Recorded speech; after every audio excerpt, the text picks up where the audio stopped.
Avez-vous déjà vu une entreprise moderne utiliser un nom d'adresse mail comme corinne.durand38@gmail.com ou serge.dupont73@orange.fr? À mon avis, la réponse est non. D'une manière générale, ce sont les particuliers ou les entreprises d'un autre temps qui utilisent ce genre d'adresse mail. Du coup, si vous voulez paraître professionnel, il vous faut une adresse mail avec votre nom d'entreprise. Si vous ne le faites pas, vous risquez de ne pas être pris au sérieux. Alors, il y a des activités où vous n'échangez pas de mail avec vos clients, je pense notamment aux commerçants. Dans ce cas-là, c'est moins gênant si vous n'avez pas d'adresse mail professionnelle. Par contre, pour les autres qui vont échanger par mail régulièrement avec les clients, là, ça joue directement sur votre image. D'une manière générale, moins vos prospects vous connaissent, plus vous aurez besoin d'une adresse mail pro pour être crédible. En général, c'est au début qu'on en a le plus besoin. Le problème, c'est qu'on ne sait pas toujours où acheter ça. Il y a aussi le problème du nom de domaine, il y a le problème de la configuration, et vu de l'extérieur, ça peut paraître un peu compliqué. Donc dans cette vidéo, on va commander un nom de domaine, on va créer une adresse mail professionnelle, on va la configurer dans un client mail. Alors un client mail, c'est par exemple Outlook, Gmail ou Firebird. C'est des applications qui permettent d'accéder à vos mails à partir de votre PC, de votre smartphone ou de votre tablette. La première chose dont nous avons besoin, c'est d'acheter un nom de domaine. Donc en général, c'est votre nom d'entreprise et ça se termine par .com ou .fr. Si vous voulez en savoir plus sur comment trouver un bon nom d'entreprise et donc un bon nom de domaine, j'ai déjà créé une vidéo très complète sur le sujet où on parle de la législation, on parle de 2 méthodologies pour générer des noms d'entreprise, on parle des erreurs à éviter et des bonnes pratiques pour que votre nom soit mémorable. La vidéo est accessible juste ici. Si votre nom d'entreprise est déjà choisi et qu'il n'est pas court ou qu'il ne s'écrit pas facilement, vous pouvez choisir un diminutif pour votre nom de domaine. J'ai un client qui s'appelle la Ferronnerie des Granges. C'est l'exemple typique d'un nom qui est trop long pour un nom de domaine qui va être lié à des adresses mail. En plus, Ferronnerie, ça s'écrit avec 2 R et 2 N, donc il y a des possibilités d'erreur lorsqu'on va l'écrire. Donc ce qu'on a fait, c'est qu'on a choisi fdg38.fr pour les emails. Comme ça, c'est pratiquement impossible de se tromper, c'est facile à appeler et c'est facile à écrire. Il existe de nombreux registraires de noms de domaine, c'est-à-dire des sociétés qui vont vous vendre un nom de domaine. Ça coûte environ 10 € par an et à partir du nom de domaine, il est possible de rajouter des options comme des adresses mail ou des options d'hébergement pour avoir un site internet. Pour ma part, j'ai déjà testé OVH, SiteGround et AutoSwitch. La différence, elle se fait surtout au niveau des hébergements de sites web. Pour les mails, tous font très bien le travail. Du coup, aujourd'hui, pour l'exemple, on va tester un registraire chez qui je ne suis jamais allé. Et il s'agit de Yonos de One and One. Alors la raison, c'est que la première année, le domaine et l'adresse mail est à 1 €. Du coup, pour notre tuto, ça ira très bien. Donc on va se rendre sur le site de Yonos de One and One. Voilà, donc là on est sur la page d'accueil et comme vous pouvez voir, quand je vais dans domaine, nom de domaine, du coup ça comprend une adresse personnalisée. Donc c'est pile ce qu'il nous faut. Pour rester dans la thématique des tutos précédents, notamment de la carte de visite et du pitch, et de la création du logo, on va repartir sur la thématique des avocats. Et donc on avait fait la carte de visite de Saul Goodman. Donc là, je vais commander le nom de domaine saul-goodman.com. Et je vais mettre rechercher. Donc là, ce qu'on peut voir, c'est que saulgoodman.com est déjà enregistré. Donc là, ça veut dire que quelqu'un a déjà acheté ce nom de domaine-là. Donc la règle pour les noms de domaine, c'est premier arrivé, premier servi. C'est-à-dire que tous les autres là qui sont recommandés, donc par exemple saul-goodman.fr, il est accessible, donc je peux l'acheter. Ça, il n'y a rien qui me l'interdit. Là, je suis déjà allé sur le site de l'INPI, j'ai déjà vérifié Saul Goodman. Il est déposé. Donc là, je vous montre, je pense que ça peut être intéressant. Il est déposé, mais que pour certaines classes. C'est-à-dire qu'il est déposé pour la vente de t-shirts et la vente de chaussures. C'est-à-dire que si par exemple je suis un avocat et que je veux travailler sous le nom de Saul Goodman, et ben en fait c'est possible parce qu'il n'est pas déposé pour la classe de service juridique. Donc là, moi je vais l'acheter pour le tuto, donc là je vais pas vraiment l'utiliser, donc je risque rien. Mais voilà, pour vous, quand vous allez acheter votre nom de domaine, sachez qu'il y a la partie juridique qui rentre en compte et que si la marque est déposée dans votre classe, vous ne pouvez pas faire n'importe quoi non plus. Donc là, on va ajouter saulgoodman.fr au panier. Je continue. Et je vais choisir le domaine seul avec une boîte mail. Parfait. Donc là, je le fais pour la première fois chez Ionisos. Je ne sais pas ce qui m'attend, mais bon, c'est toujours pareil, hein. Offre de bienvenue, 1 €, durée d'engagement 1 an, c'est parfait. 1 an payable à l'avance. Bon, bah, je pense que ça va être qu'un seul domaine. De toute façon, on va y aller. Non, voilà, continuer. Du coup, je vais créer un compte parce que j'ai pas de compte.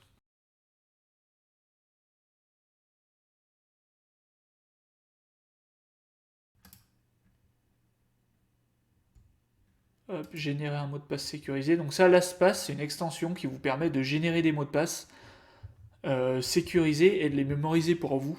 Donc ça, c'est un coffre-fort à mots de passe, c'est pas mal. Hop, je vais le copier, coller, et je continue. Donc voilà, je vais ajouter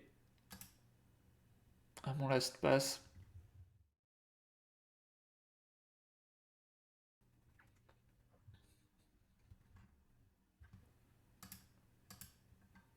Voilà, donc là, je confirme ma commande, donc c'est vraiment tout ce qu'il y a de plus classique. Votre confirmation est en route, utilisez votre produit. Utilisation de Gmail avec votre domaine. Voilà, donc là, vous voyez, là, on essaye de vous vendre G Suite, donc là, on n'en aura pas besoin. On peut utiliser Gmail sans avoir besoin de G Suite, donc ne tombez pas dans le piège. Surtout que G Suite, en fait, je comprends pas trop. Moi, parce que tout est déjà gratuit, hein. Google Calendar, bon, Google Drive, il n'y a pas beaucoup d'espace. Si vous voulez du OneDrive, ça peut être intéressant, mais tout le reste, Google Docs, c'est tout gratuit déjà. Donc là, on va cliquer sur Utiliser votre produit. Et donc, voilà mon coffre-fort de mot de passe qu'on a vu tout à l'heure. Hop, rester connecté. Il m'a déjà mémorisé mon mot de passe. Donc là, il y a toujours un petit temps, mais en général, on peut quand même créer les adresses mail. Enfin, du coup, l'adresse mail, vu qu'on n'en a qu'une. Donc là, du coup, je découvre en même temps que vous. Je sais pas trop où ça se trouve. Donc là, je pense que ça va être ici, afficher les détails.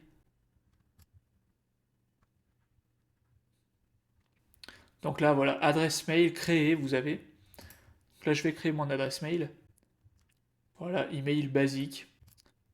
Voilà, donc là, je peux créer mon adresse mail. Donc, par exemple, ça va être david@soul-goodman.fr. Du coup, là, il faut un autre mot de passe si vous voulez être vraiment secure. Euh, il faut un mot de passe unique à chaque fois. Donc là, bah, ce que je peux faire, c'est que je peux retourner dans mon LastPass, générer un nouveau mot de passe. Ok, je le copie, je viens le coller. Voilà, pour ça, c'est pas la peine, hein. On essaye toujours de nous vendre des choses qui servent pas à grand chose. Enregistrer. Du coup là, je vais pas changer le mot de passe, par contre je vais écrire sur modifier là-dedans. Non, je vais mettre pas maintenant. Par contre, voilà, ici, modifier, en fait, dans les notes, j'aime bien, en fait, pour être bien carré, email, et je vais noter mon mot de passe, et je vais noter, voilà, comme ça je sais, je n'oublierai jamais mon mot de passe d'email, donc ça c'est vraiment la technique pour être bien carré, quoi. Donc là, on a déjà fait deux choses, hein. On a déjà commandé le nom de domaine, et on a créé notre première adresse mail. Là, je vais vous présenter le client mail par défaut. Donc tout à l'heure, on a parlé de client mail, on a dit que c'était Outlook, Gmail, Firebird, en fait des applications qui vous permettent de recevoir et d'envoyer vos mails. Et voilà, en général, chaque registraire, donc là, Ionisos One and One, ils le font aussi. En fait, ils offrent une interface pour envoyer et recevoir les mails en ligne. Donc là, je vais vous présenter ça, mais bon, en général, on l'utilise pas trop. On préfère avoir un outil dédié. Du coup, là, en fait, il faut que je me connecte avec le mail que j'ai noté tout à l'heure. Donc, c'est pas ça dont j'ai besoin. Donc là, je vais aller dans mon LastPass. Et en fait, moi, ce dont j'ai besoin, c'est ça, quoi. Pour me connecter. Là, on va vraiment se connecter à ma boîte mail. Sachant que, à mon avis, elle va pas marcher tout de suite. En général, il faut quand même un petit temps avant que le nom de domaine fonctionne. Et là, je vais ajouter donc une nouvelle entrée. Hop, comme ça, LastPass s'en souviendra.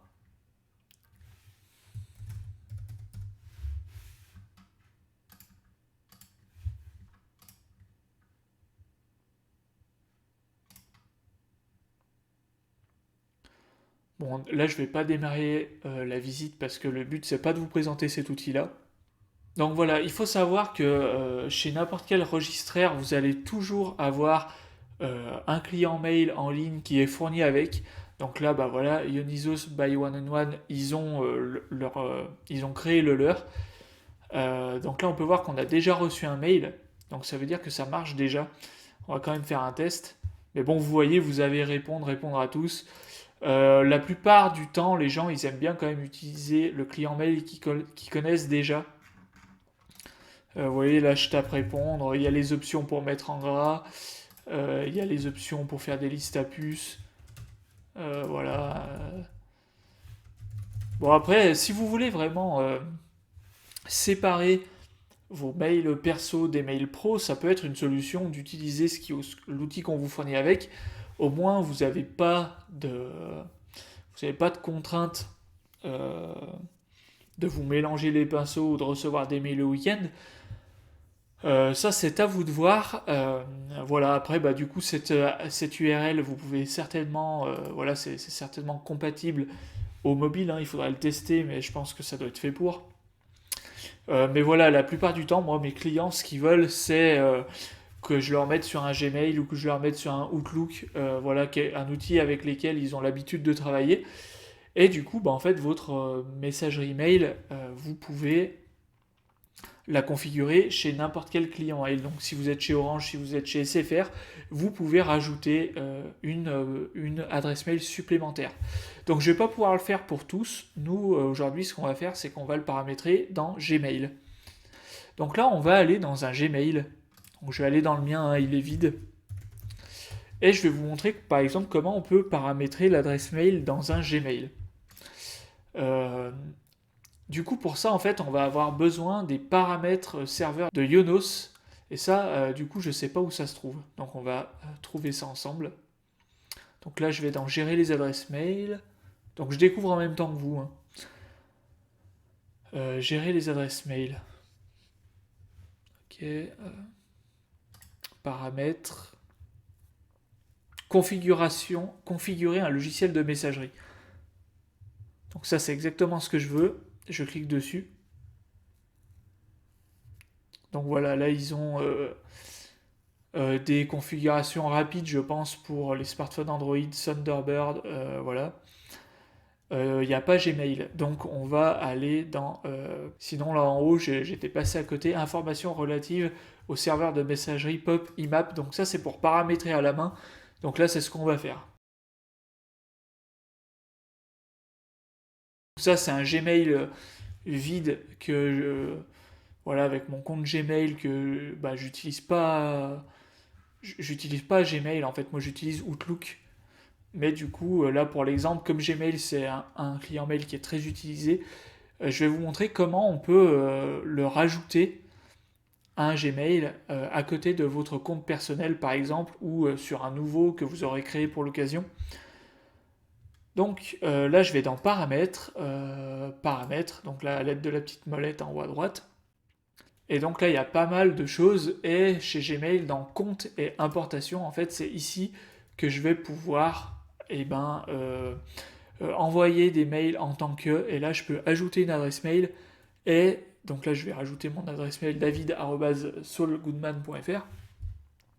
Et aussi consulter d'autres comptes de messagerie. Je vais rajouter ces deux choses-là. Donc là, ajouter une autre adresse mail. Voilà, donc le nom, pour l'envoi des mails, je vais garder mon nom. Le mail, étape suivante. Donc là, les paramètres, est-ce que c'est les bons? Non, c'est pas les bons. Donc là, je vais mettre je vais tout mettre sur la même page.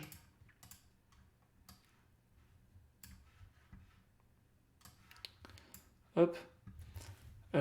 Du coup là, en fait, le serveur SMTP, c'est le serveur sortant. Et donc là, je sais pas pourquoi il m'a pas trouvé le bon. Donc c'est pas grave, hein. Je vais le copier, le remplacer. Le nom d'utilisateur, c'est mon adresse mail. Et le mot de passe, ça c'est le mot de passe en fait que j'ai mis tout à l'heure, que j'ai noté dans mon LastPass. Si vous vous souvenez, hop, c'est celui que j'avais noté ici. Clac. Donc le port pour le SMTP, c'est pas 587, c'est 465, comme on voit ici. Et il nécessite une authentification, et donc là c'est TLS. Donc là, on doit cliquer sur TLS. Donc ça, c'est les protocoles qui sont vraiment propres à Ionos. Et donc là, je clique sur Ajouter un compte. Donc là, impossible d'atteindre le serveur. Donc là, ne me demandez pas pourquoi ça n'a pas fonctionné. Je pense qu'il y a peut-être une petite erreur dans la doc de Ionos, parce qu'il fallait cocher SSL plutôt que TLS. Ah, il me demande de saisir un code pour être sûr que ce soit bien moi en fait qui ai accès. Voilà, donc là je suis revenu juste pour récupérer le code de confirmation.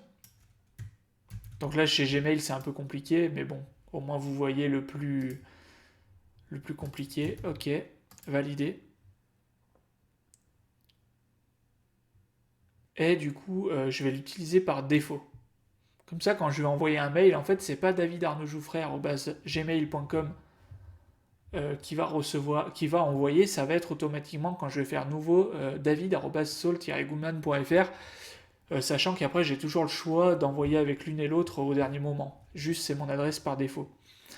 Je vais la tester, je vais faire nouveau message et je vais envoyer un message à pourquoi pas à ma Gmail, tiens, comme ça elle servira un peu. Non, de. Bon, c'est ici, vous voyez que je peux choisir l'expéditeur, donc de David, et à david@arnaudjouffret@gmail.com. Test. Test. Envoyé. Message envoyé. Donc voilà, dans ma boîte de réception, j'ai le mail que je viens d'envoyer. Donc là, on a validé l'envoi d'email. Donc maintenant, ce qu'on veut, c'est pouvoir aussi les recevoir dans la boîte de réception. Donc je retourne dans les paramètres. Je retourne dans compte et importation. Et ici, j'ai consulté d'autres comptes de messagerie. J'ai ajouté un compte de messagerie. Donc, c'est reparti pour un tour. Ah oui, alors chez Gmail, ils obligent de passer en protocole POP3. En gros, l'avantage qu'ils ont à ce qu'on ait leur mail chez eux, quand les mails sont chez eux, ils peuvent les scanner et faire du big data avec. C'est-à-dire, je ne sais pas si vous aviez déjà entendu ça, mais si vous utilisez Gmail ou n'importe quel service Google, en fait, toutes les données leur appartiennent quelque part. Enfin, ils leur appartiennent pas, c'est les vôtres, mais ils ont un droit de faire scanner leur robot par ça pour faire du big data et en savoir un peu plus sur les gens. Donc il n'y a pas quelqu'un de chez Google qui va lire vos mails, mais voilà, il faut savoir que leur robot passe tous nos mails à la moulinette. Donc je pense que c'est pour ça que qu'on est obligé de paramétrer en POP3. C'est pas grave, hein, pour l'exemple, on va y aller comme ça. De toute façon, là je vois en dessous que l'espace de stockage il est de 15 Go. Donc c'est mieux que chez One and One. Chez One and One, donc Ionisos, vous avez que 2 Go. Donc il faudra que vous fassiez du tri dans vos mails un peu plus souvent. C'est pas forcément mal, hein.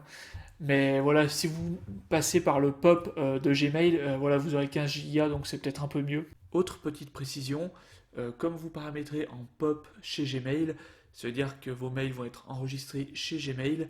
Du coup, quand vous allez installer l'application Gmail et que vous allez la configurer avec votre compte Gmail standard sur votre smartphone ou sur votre tablette ou n'importe quel autre appareil, vous n'aurez pas besoin de reconfigurer votre adresse mail, elle sera déjà prête à l'emploi. Je vais remettre mes paramètres à côté. Hop, comme ça. Hop, ça n'a pas bien marché. Voilà. Du coup, le nom d'utilisateur, c'est toujours le même. Le mot de passe, du coup, c'est toujours celui que j'avais sur mon LastPass. Clac. Le serveur POP. Alors, je sais pas pourquoi il me met les mauvais par défaut, c'est pas grave.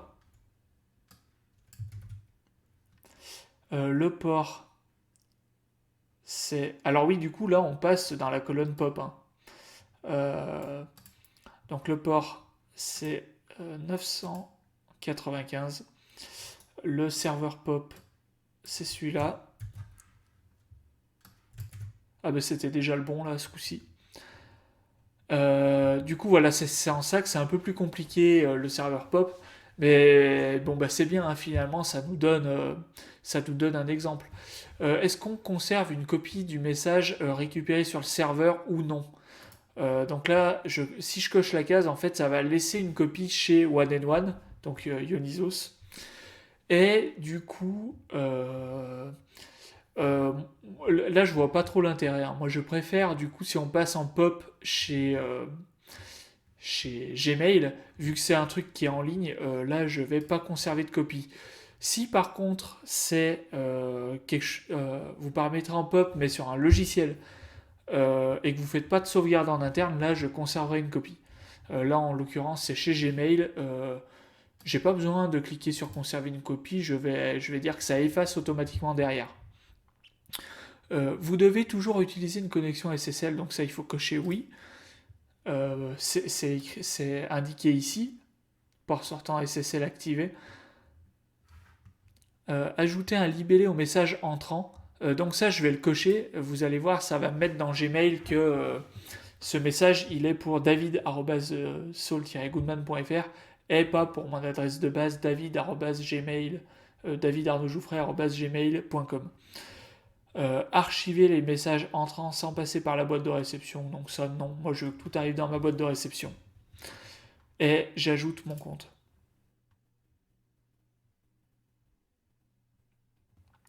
Voilà, je vais revenir dans mes paramètres, j'active ce qu'il est déjà là. Voilà, donc là il est là. Je vais aller dans ma boîte de réception.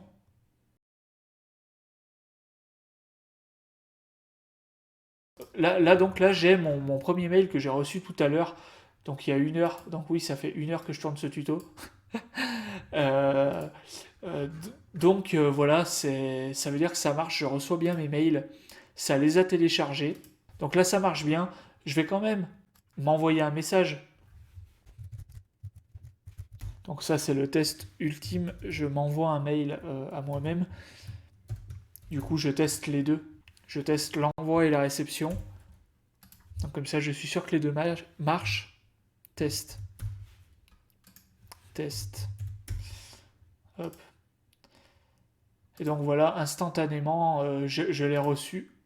Donc là, on voit bien que c'est David Arnaud Geoffrey, david@soul-goodman.fr. Voilà, et je l'ai envoyé ici. Voilà, donc on a notre boîte mail qui envoie et reçoit des emails à notre adresse professionnelle. C'est le but qu'on avait. Donc voilà, je ne peux pas faire ça pour tous les clients mail, sachant que voilà, Gmail c'est quand même un des plus compliqués, hein. Là, je reviens dans les paramètres. Voilà, même Outlook, c'est beaucoup plus simple que ça. Voilà, c'est toujours dans compte, ajouter un compte, compter importation. Voilà, faut fouiller un peu, sachant que si vous êtes chez SFR, si vous êtes chez Orange, Et dans les applications mobiles, c'est beaucoup plus facile que ça. Vous allez voir. Vous allez voir, si jamais vous avez des questions, n'hésitez pas à me les poser en commentaire.